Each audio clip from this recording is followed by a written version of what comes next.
the thing about gaming is that I don't equate it to work. And I think that while sometimes when you're doing a game, and I know this from experience, sometimes when you're running a game, it can feel like work, but at the end of the day, the overall experience is not supposed to feel like work.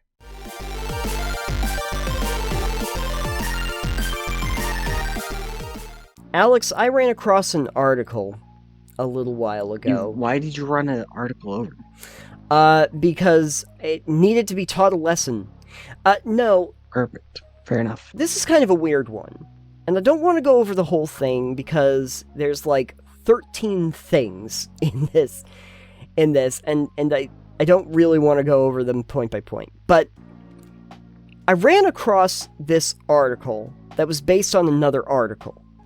Let me see if I can explain.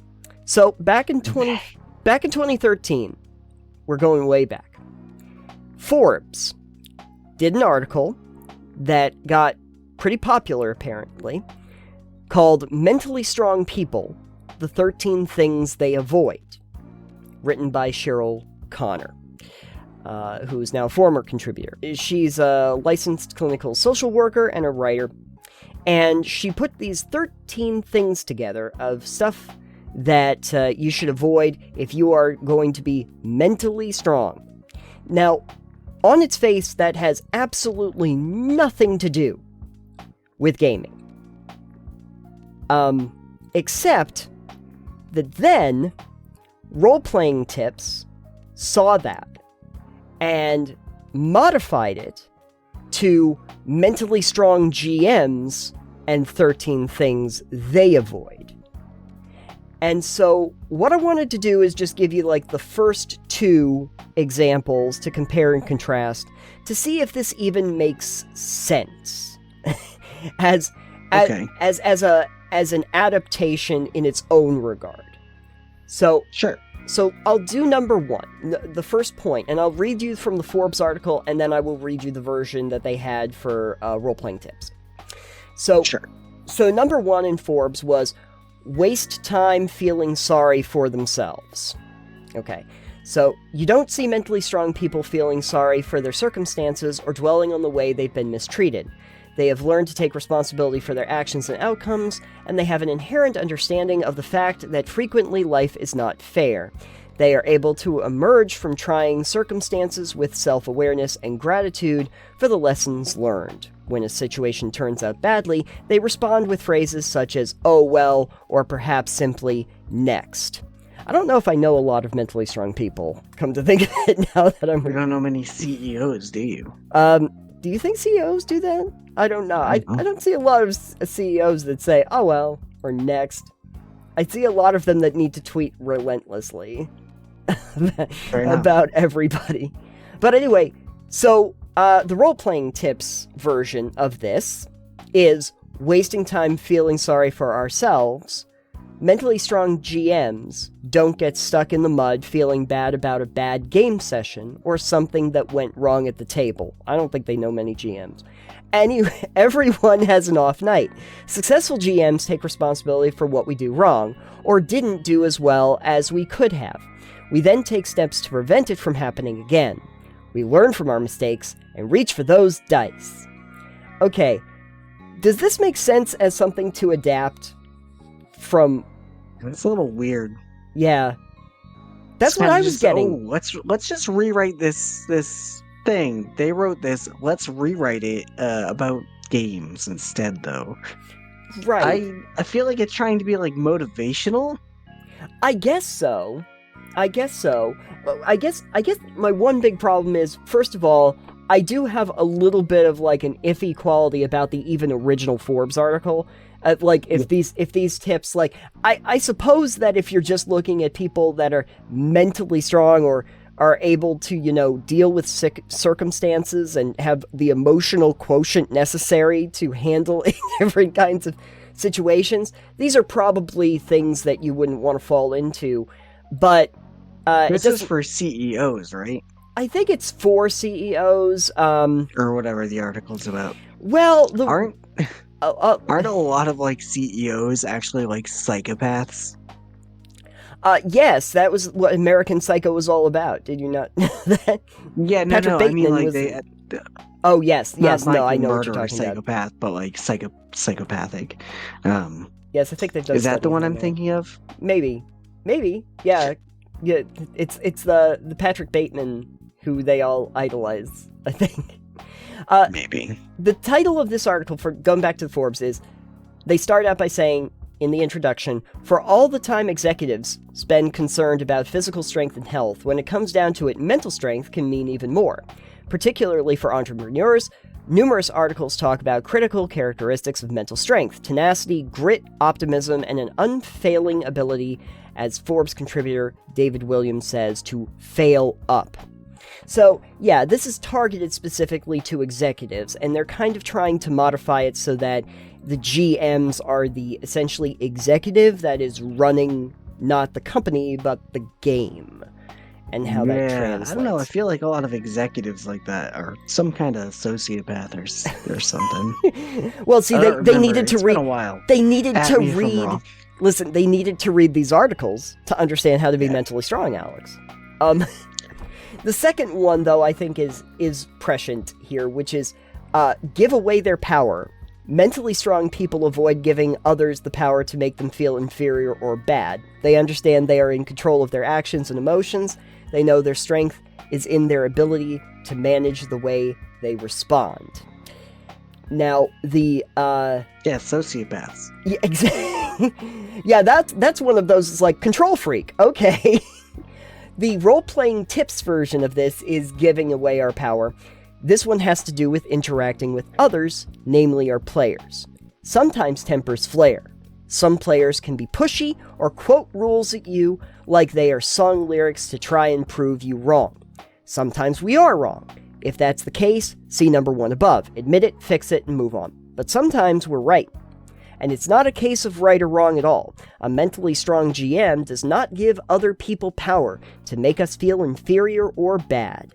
We maintain control over our emotions and in the way we deal with players and conflict at the table. I don't necessarily believe that. I don't know if GMs maintaining control of their emotions makes that much sense in what is essentially a dramatic storytelling game. I think the emotions have to come into it. You can have some control over them, but the emotions are kind of important to the overall experience of the character development.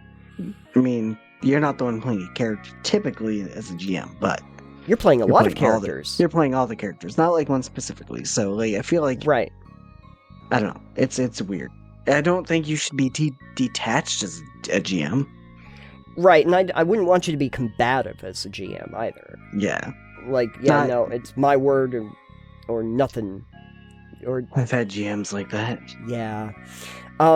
Having the power to other people power to make them feel inferior or bad. It's like, well, yeah, but I guess I wonder why you're playing with those people if that's the case. Unless this is supposed to be for professional GMs, I don't really know. This seems to be just general tips that are accrued from this idea of mentally strong people. This goes on. There's 13 points, but we don't have to get into them. But I think the generally interesting thing for me is the idea that you could take what is ostensibly an article that's about trying to tell executives how to run a company and trying to apply it to GMs running a tabletop game. Yeah, I feel like if I were to read the rest, I'd probably be like, this doesn't make sense. Or even if they did make a little sense from their adaptation, I'd be like, I don't understand why you're adapting this. You're running a game, you're not running a business. Right. And I think anyone who would run a game like they would run a business is not someone that I'd want to game with. The thing about gaming is that I don't equate it to work.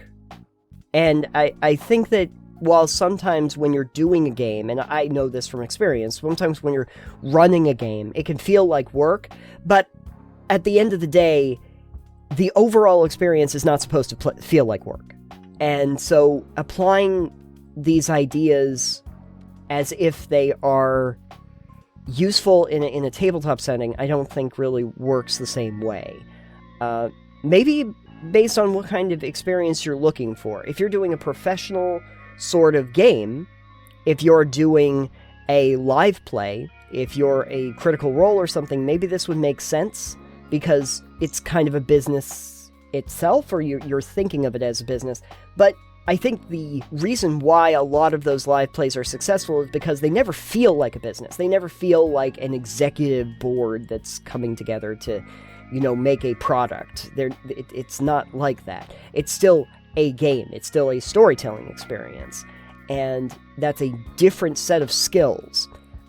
You have a creative part of your brain, you have the analytical part of your brain, and so while some things might be helpful for one, I don't really know if they necessarily make sense for the other. The only reason I can imagine they thought it would make sense to adapt this is because if we're talking about, like, emotional strength, that might have some crossover into, like, creativity, and so that might be something that you can adapt. But I start to wonder, like, I can't necessarily equate, like, filing with creating my character, or, like, figuring out my character backstory. These don't always work together. My world building experience of trying to create a wonderful, rich world for everybody doesn't necessarily work when I'm trying to figure out, like, did we do well this fiscal quarter? It's not the same, not exactly the same thing. Not that it's bad advice, but I don't know if it necessarily works well as a direct one-to-one correlation between the two. Yeah, probably not. It was such an odd thing for me to find, where I was just like, I don't know why they decided to change this or modify it to try and easy apply. Content. I guess so. Yeah, I mean, I guess so. It's something that got popular in the heat of the moment, and I guess we're capitalizing on it too 10 years later. But it was just really weird. I had run across the role-playing tips article first, and they said, yeah, it's based on this article. And I'm like, what do you mean it's based on this article? And it was from Forbes. And when I think about Forbes, I don't think about gaming advice. Like, You just don't think about Forbes. I certainly don't when I start thinking about tabletop gaming. And so the idea that you would equate it to, it's like reading something in Newsweek and thinking, oh, great, now I know how to, do world building. I'll link the articles if people want to read them and go through them and give me your impression, but I'm not really thinking that this is a great idea 10 years after the fact. GMing landscape has probably changed in the last decade too, so. That is true, because you have to remember 2013, this is even before 5e. Let us know in the comments down below if you thought that, the rules that apply to an executive board, a successful company, should apply to role-playing. I don't necessarily think that, but you tell me that I'm wrong. I'm more than happy to have that conversation, because I'm just mostly, I have a giant question mark over my head about this idea.